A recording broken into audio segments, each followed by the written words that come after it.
For the longest time, I really didn't notice it, but a lot of female characters in anime tend to fall into one of those two extreme categories.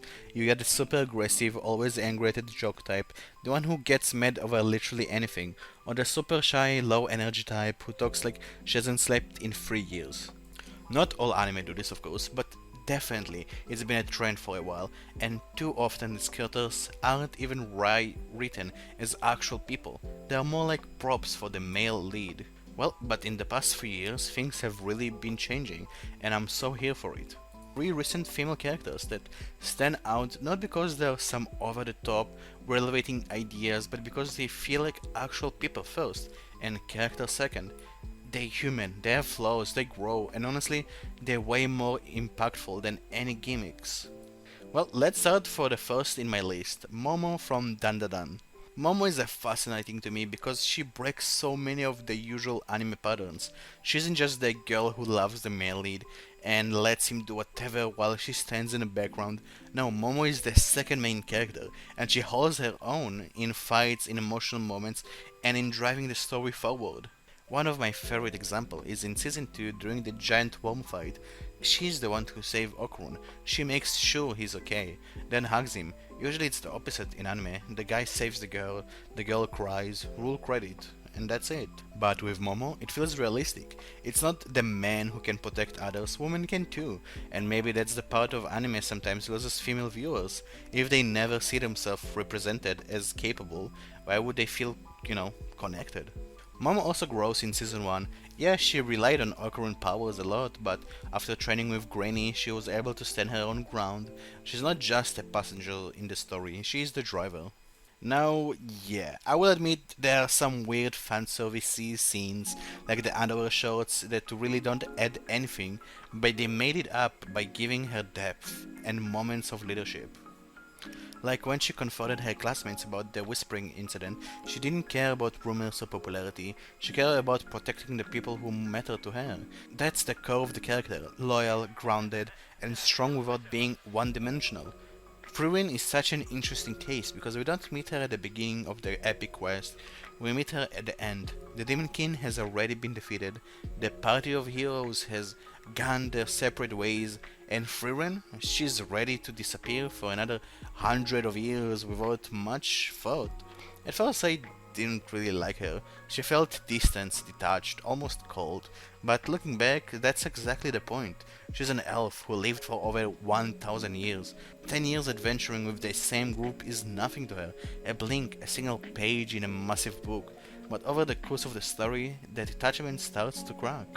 In the early flashback, we see her treating her companions like a pleasant memory at best. Himmel the human, who has clearly loved her, was just another person she met. But years later, she travels and sees statues of him, meets people they once helped, and hears old stories. She starts to feel regret. Not regret for failing him in battle, but for not spending more time with him while she could. It's such a painfully human emotion coming from someone who anything but human, and it's written beautifully. Frieren's personality is unpredictable. She can spend a full year in one small village just to help an old woman with a problem, completely ignoring the fact that her human traveling companion might not have a year to spare. Time means nothing to her, but she learns slowly that for her friends it means everything. One of my favorite moments is when she meets a temporary party member, a guy who doesn't fully trust her yet. She tells him, when the enemy appears, wake me up. Even if I could only stay awake for 5 seconds, I will kill him. Later, when the exact situation happened, she delivered on the promise perfectly. 5 seconds later, enemy gun, no hesitation. Frieren is a woman of her word. Then there is her friendship with a dwarf warrior who guards a village. He is one of the only people who truly understand her, because he's also lived for centuries. She learns that he protects the village because of a woman he once loved, a love he long forgotten. Frieren reminds him of his age, his service, and with gentle white lie, tells him that the Demon King still lives, so he will feel like his watch still matters. It's quite a bittersweet moment that shows just how far Frieren has come in learning empathy. Frieren isn't written as the talking girl, or the love interest. She's a fully released character whose strength comes from both her magical powers and her emotional growth. She's proved that the female protagonist can be mysterious, flawed, slow to change, and still be captivating.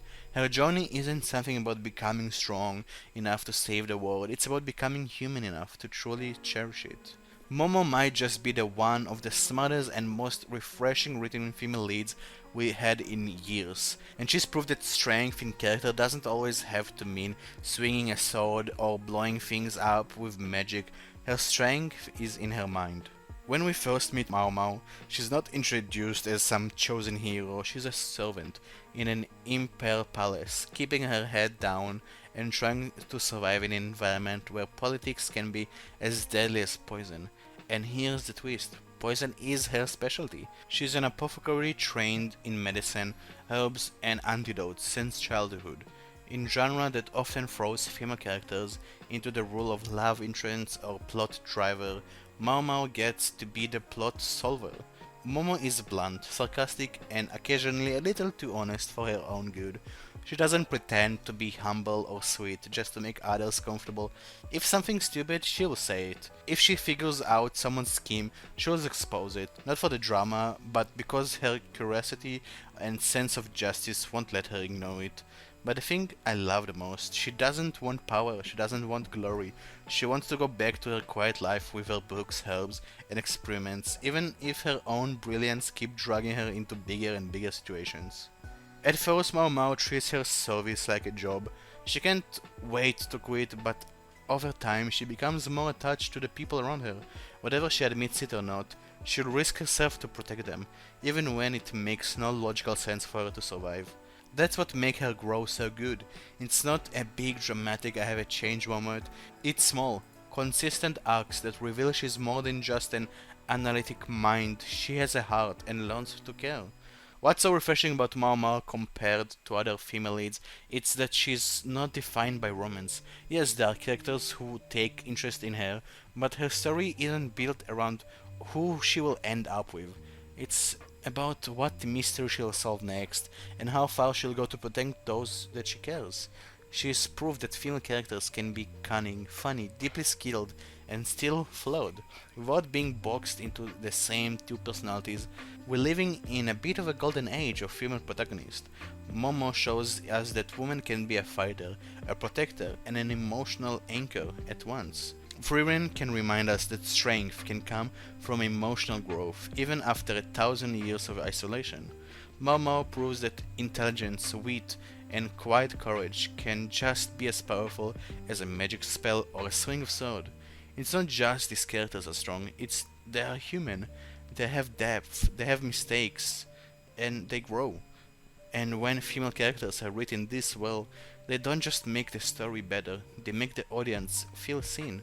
And well, I'm really happy for this kind of growth in the anime in the past couple of years, because in the past it was really rare to see those type of protagonists like go to light and gain such popularity.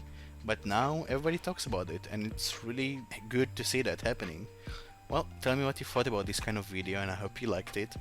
And maybe click on this one right here, maybe you like this video. And yeah, see you in the next one.